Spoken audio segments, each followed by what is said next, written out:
मुझे तुम्हारे साथ नहीं रहना है। मेरी जिंदगी बर्बाद कर दी। मेरे होते हुए तुमने गर्लफ्रेंड बनाई।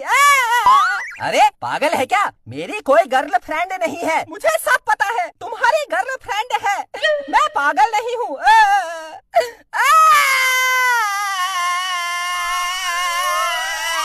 अरे चुप, मेरी सुन तो ले। मुझे कुछ नहीं सुनना है। मम्मी क्या हुआ? चुप हट। जैसा बाप वैसा बेटा। आज तेरा बाप गर्लफ्रेंड बना रहा है, कल के दिन तू बनाएगा।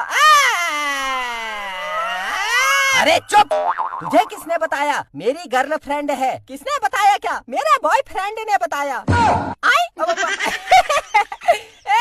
मुन्ना के पापा थोड़ा चाय बनाऊं, साथ में पकौड़े।